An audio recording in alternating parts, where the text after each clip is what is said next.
Xenoblade Chronicles 3's release date is getting closer and closer, and with almost every single passing day comes new info from Xenoblade JP on Twitter. Hey everyone, it's Yggdrasil, and welcome back to another Xenoblade Chronicles 3 video. This time around we're going to be focusing on all the new daily tidbits we've been getting on Twitter. And while some things do appear very obvious, there are many key things hidden in the details of each of the images or clips, or maybe there's a key word thrown in that can lend us a little bit more insight. The video here is going to be delving into every key takeaway that we can gather from Monopon's daily posts as of May 13 onwards to date. I know it may feel like not a lot of time has transpired since the last video, but there are just that many small details that I really want to talk about. Now, before we get stuck in, I just very quickly want to thank WattTV, who provided footage of all the recent clips with full translations, as well as also Rose Translating and Aegis Floral, who have been translating the Xenoblade JP posts as they come and go on Twitter. Rose and Aegis recently created their own public Xenoblade Discord, which I'm going to link down below for anyone interested in joining all the Xenoblade hype. I've gotten to speak with these people and many more members of the community these last few weeks, and honestly, it's been incredible. And speaking of communities, I want to thank you, the YouTube community. My recent combat analysis video surged tremendously, far beyond what I ever expected at this stage. I've honestly been really grinning ear to ear, and I'm so happy that you guys are interested in my content and seeing the first actual bit of growth on this channel. I'm still not quite sure what direction I plan to take this channel with regards to content. I'm really just making these videos talking about what I find passionate. So thank you all very much for the opportunity to share that passion with you. Alright, enough about all that. Let's get into the video, shall we? Now, being that most of the info is currently thrown out and about, and some things won't be in the best order, I'm going to talk about things based on what kind of reveal it is. So let's start with locations. We've gotten the names of 4 main areas and their types of environment. First, we have the Myrick Planes, denoted by the extreme Garb Plains Bionis leg vibes. The multiple guideposts that were originally found in Garb Plains can also be found here, as well as the overhead rock formations. There's also something that looks like a rusted bridge in the center of one of these images. This is also the zone where our buddy Territorial Rotbart frequents. Sticking to the grassy plains is simply a staple for large overgrown monkeys with absurdly high levels after all. There are also these titan-like wing and horn-like formations scattered throughout the zone, though I'm not quite sure what kind of titan that these may be from. One other interest in these images is, take a look not at Uriah, but right below where the mouth is on this image. We can see a hand jutting out. The hand seems to be much too small to be either of Bionis or Mechanis, so maybe it is one of those humanoid titans like Morardain, or maybe it is some location that is going to play into why Uriah fell. We just don't know, but it's interesting to see humanoid titans that have decayed still somehow sew off that eerie humanoid formation after they passed away and fused with the land. In another image we got later on, we can see Mio tightroping over an area that looks to be the Myrick Plains, but there are 2 important points to bring up. We can see what seems to be the horn of the Bionis in the background, but what's more important, and harder to spot however, are these 3 spires jutting straight up. This is potentially Alchemoth in my opinion, because now, while the Royal Palace had just the 1 spire, if it really is Alchemoth, a lot of reconstruction must have taken place following future connected events. On top of that, the structure is right behind the Bionis' head. It's not impossible to say that Melia moved it rightfully back over where I then presumed the remnants of Aerith Sea could be after reclaiming the capital. It's really cool stuff to think about. We then have the Aegis Wilds next, and this is the location that we picked up on from the very first trailer. That was the remnants of the fallen arm. Sure enough, the distant fingertip is still somehow accessible after all these years. While there isn't much else to say, one of these clips did show some floating platforms, giving people some Oblivia Xenoblade X vibes. Aegis Wilds is also where we saw Ethel's Iron Giant colony class weaponry. Here's also a good time again to show just how prominent the Urian Titan's position is in the world. And the crazy thing here is that we may have actually seen the inside of Uriah already. A user on Twitter, whose name I am not going to butcher, pointed out the distinct Urian architecture shown in some of the clips we've gotten. These took place in the clip where the party is level 33. This is a wonderful detail that I don't see really anyone talking about. People like myself weren't even able to catch it, so it really makes me think what else we may not have even noticed. The Macthe Woods and Kate Falls were then revealed a few days later, both of which are mainly themed from the Bionis, but the key detail here, as I'm sure you can see, are that the ruins of Moratha are present in both zones. This could be a result of the fact that the Macthe Forest and the Bionis Shoulder are obviously adjacent to one another anatomically, but the fact is that there are Morthan ruins on both sides, and that says something about the sheer scope and size of just how much ruin there actually was in the events preceding the main stories of both games.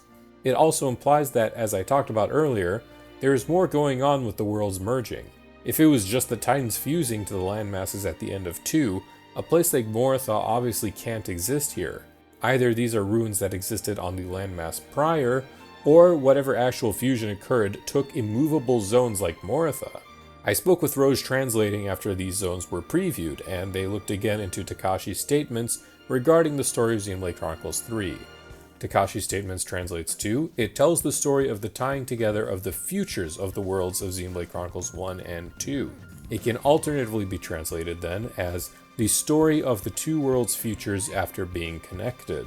The way these statements are phrased implies that the rejoining was well beyond simply the Titans fusing into the large unnamed landmass at the end of 2, and also tells us more of why they didn't fuse immediately considering Future Connected exists and takes place 1 year after the events of Xenoblade 1. Also, hey, Future Connected? That name sounds a lot more foreboding now.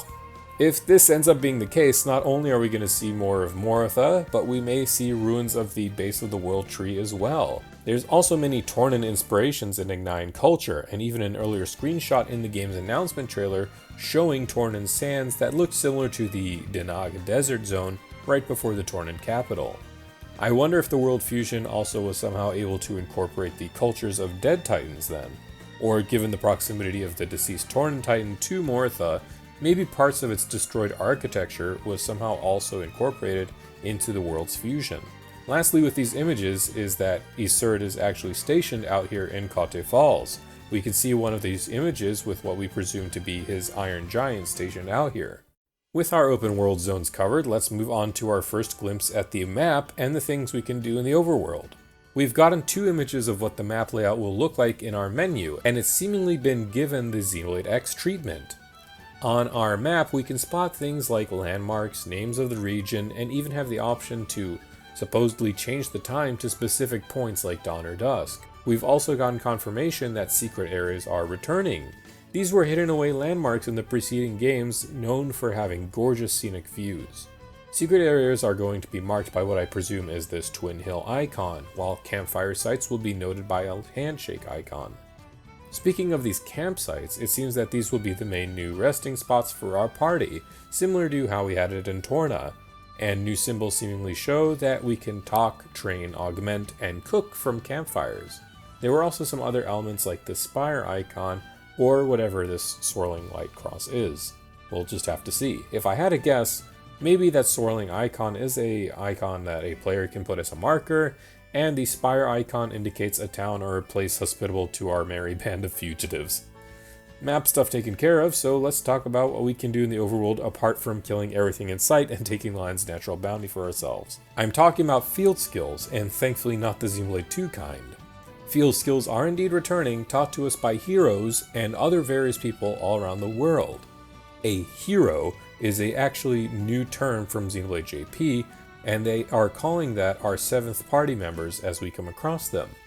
It seems that many of the heroes we encounter will be teaching us field skills that we can then use around the world.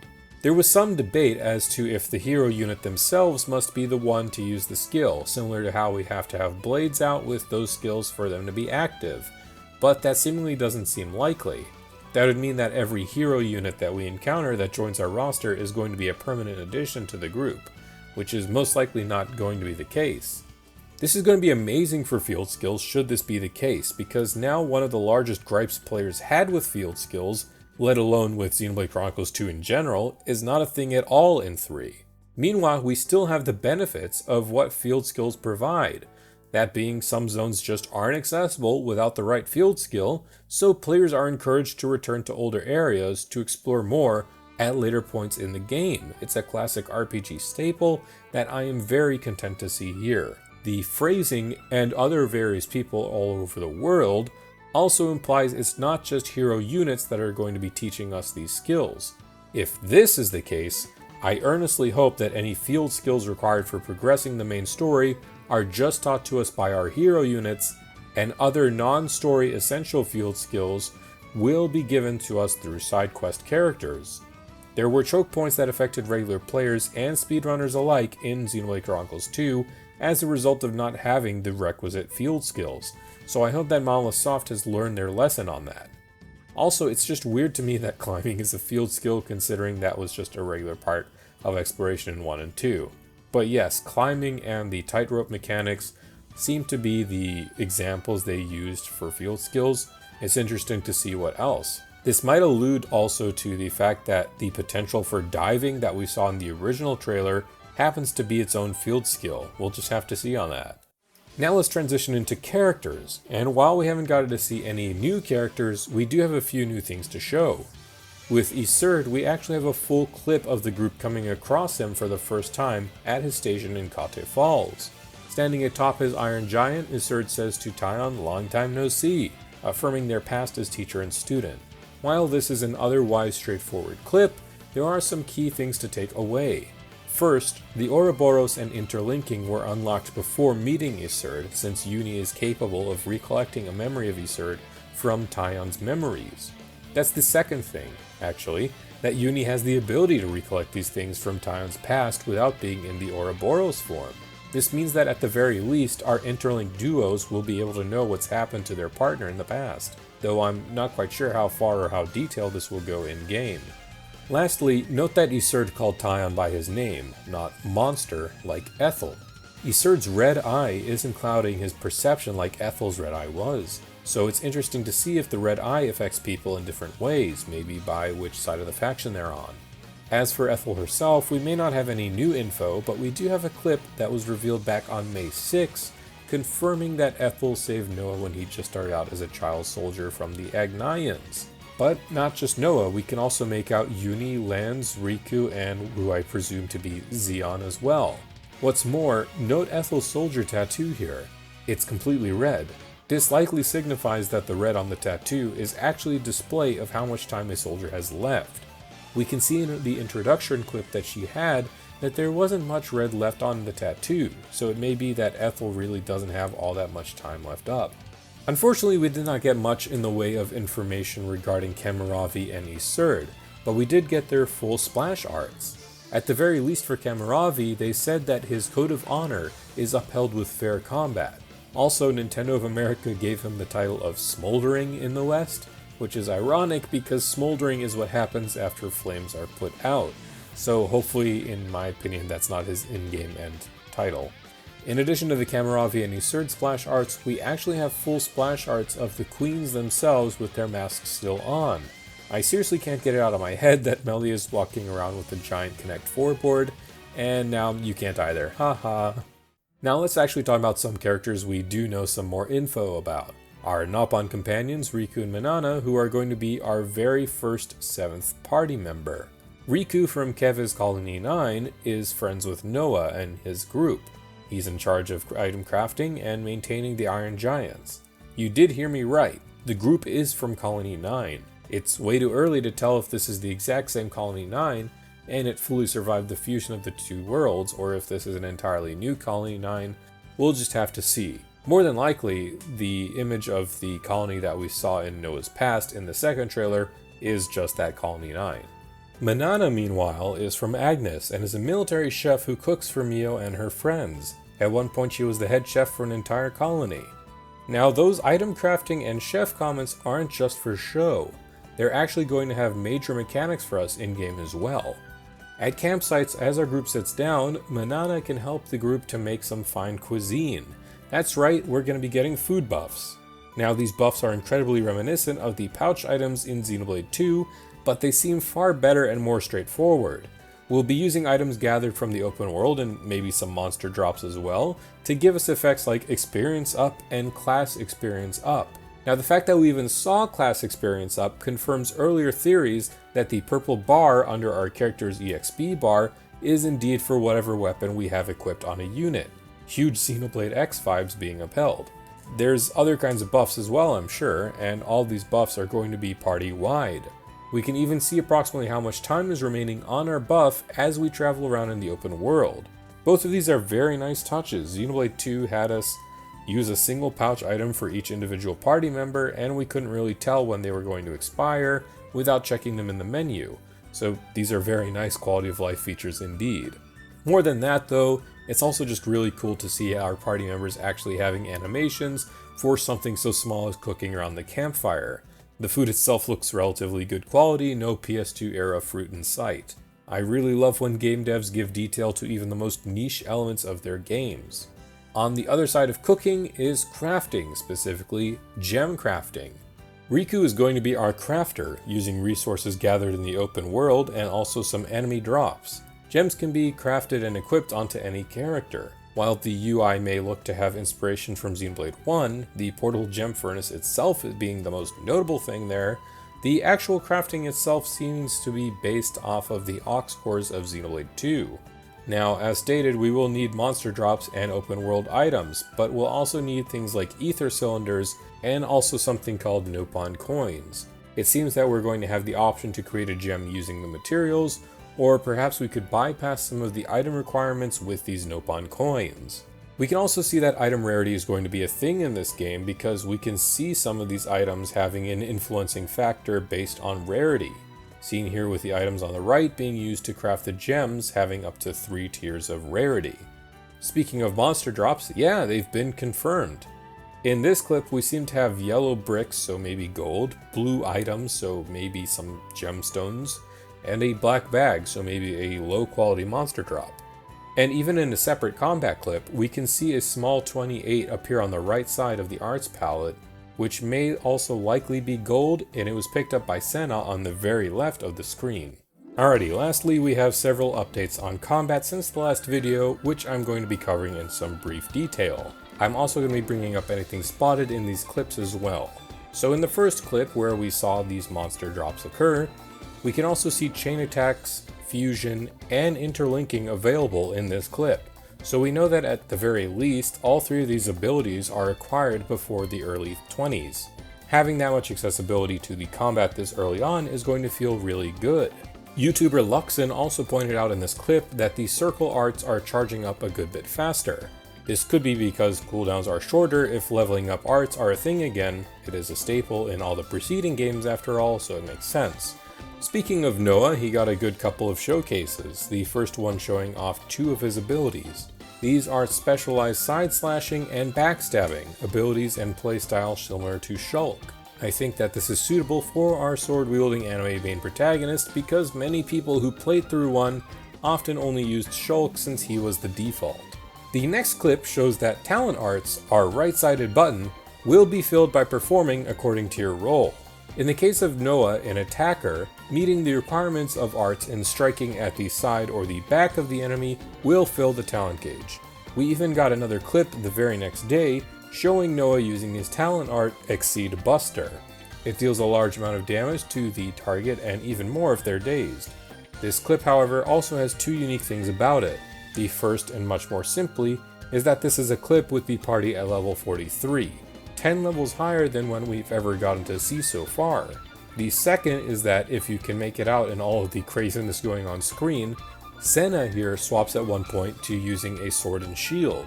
This makes sense because being level 43, our party has definitely come across Xeon in the story, and he's wielding a sword and shield in that little clip. It could mean that coming across and having heroes join us gives us their class automatically, because all of our child soldier party members are just that good at being, well, soldiers.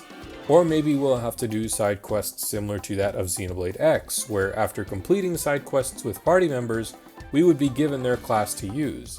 In any case, Senna is still clearly using her hammer for most of the fight, even with that one animation turning it into a giant dumbbell, so it is quite clear that Senna is using a borrowed art.